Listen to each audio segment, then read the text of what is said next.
উসমান হাদির হত্যার প্রতিবাদে এবং তার শাহাদত কবুলের জন্য দোয়ার মাহফিলে আজকে সম্মানিত সভাপতি চাঁদপুর ইউনিয়নের সভাপতি বিশিষ্ট আলেম মাওলানা সুলাইমান ভাই ইতিমধ্যে বক্তব্য দিয়েছেন। বাংলাদেশ ইসলামী ছাত্র শিবিরের গাজীপুর জেলার সাবেক সভাপতি কাপাসিয়ার আরেক কৃতি সন্তান গাজীপুর মেট্রো থানার সম্মানিত নায়েব আমির সাদিকুজ্জামান খান, উপস্থিত আছেন কাপাসিয়ার কর্ম পরিষদ সদস্য বৃন্দ এবং গাজীপুরের আরেক কৃতি সন্তান আমাদের অধ্যক্ষ শরীফ ভাই সহ অন্যান্য নেতৃবৃন্দ, উলামায়ে কেরাম, বিশিষ্ট ব্যক্তিবর্গ, বিভিন্ন রাজনৈতিক দলেরও বিভিন্ন পর্যায়ের নেতৃবৃন্দ এবং সম্মানিত তৌহিদি জগৎ, মহান রব্বুল আলামিনের শুকরিয়া আদায় করছি যে আমরা একটি মুক্ত পরিবেশে আজকে যে কথা বলতে পারতেছি। এই পরিবেশ আনার পিছনে যাদের অবদান সবচেয়ে বেশি, তাদের মধ্যে অন্যতম একজন ছিল ইনকিলাব মঞ্চের মুখপাত্র শহীদ উসমান হাদি।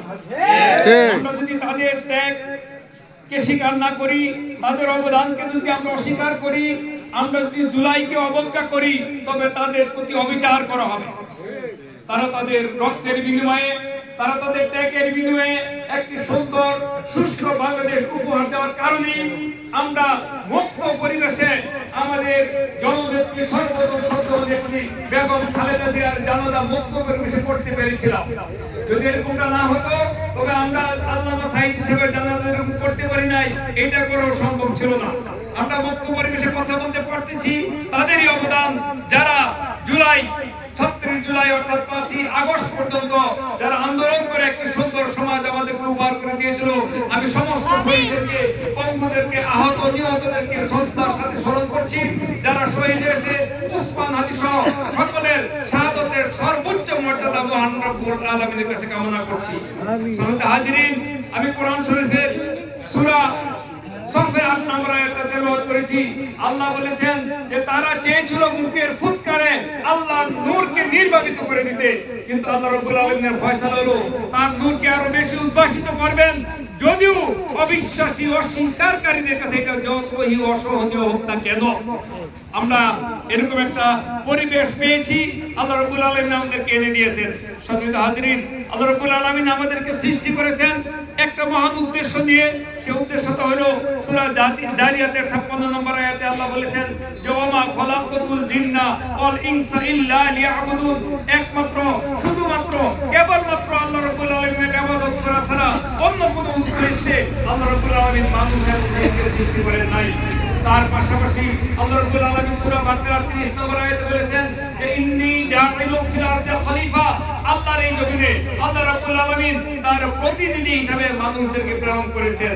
প্রতিনিধির কাজ হলো যে আল্লাহ রাব্বুল আলামিন যে বিধান আমাদের জন্য পাঠিয়েছেন, আদম আলাইহিস সালাম যখন দুনিয়াতে আসলেন, যখন তাকে পাঠানো হলো, তিনি চিন্তিত হলেন, শঙ্কিত হলেন যে জান্নাতে একটি সুন্দর পরিবেশে যেখানে থাকা, খাওয়া, বাসস্থানের কোনোই চিন্তা ছিল না, সেখানে শয়তানের প্ররোচনায় আদম আলাইহিস সালাম আল্লাহর একটা নিষেধকে মানতে পারেন নাই। আল্লাহ নিষেধ করেছিলেন ওইখানে যেতে, গাছের কাছে যেতে, সেই ফলটা ভক্ষণ করেছিলেন। দুনিয়াতে এসে তিনি চিন্তিত হলেন যে এখানে কিভাবে আমার সন্তানেরা এই সমস্ত কিছু ওভারকাম করে আবার জান্নাতে যেতে পারবে। আল্লাহ রাব্বুল আলামিন বললেন যখন নাহবিউ মিনহা জামিআ ওয়া ইম্মা ইয়াতিয়ান্নাকুম মিন্নি হুদান ফামান তাবিআ হুদায়া ফালা খাউফুন আলাইহিম ওয়া লা হুম ইয়াহজানুন। হে আদম, তুমি দুনিয়াতে যাও, আমার পক্ষ থেকে তোমার সন্তানদের মধ্যে বিভিন্ন নবীর মাধ্যমে হেদায়েত যাবে। আল কোরআন আছে, তাওরাত, জাবুর, ইনজিল সহ আরো বহু আসমানি কিতাব আছে। সেই হেদায়েতের যারা অনুসরণ করবে তাদের কোনো ভয় এবং কোনো চিন্তা থাকবে না।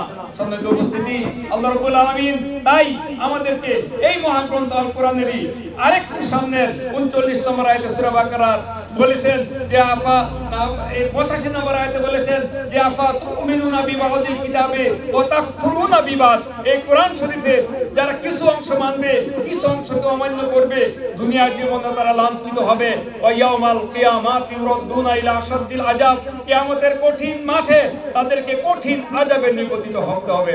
সুতরাং এই কোরআনের 6666 বলি আর 6234 যাই বলি, সে আয়াতগুলি থেকে কেউ যদি 6665টা আয়াত মানে একটাকে যদি না মানে তাকেও জাহান্নামে যেতে হবে। শুধু এখানেই শেষ নয়, আল্লাহ রাব্বুল আলামিন তার মহান নবী হযরত মুহাম্মদ সাল্লাল্লাহু আলাইহি সাল্লামের মাধ্যমে যে সমস্ত সিদ্ধান্ত, যে সমস্ত ফয়সালা দুনিয়াতে পাঠিয়েছেন, সূরা হাশরে আল্লাহ বলেছেন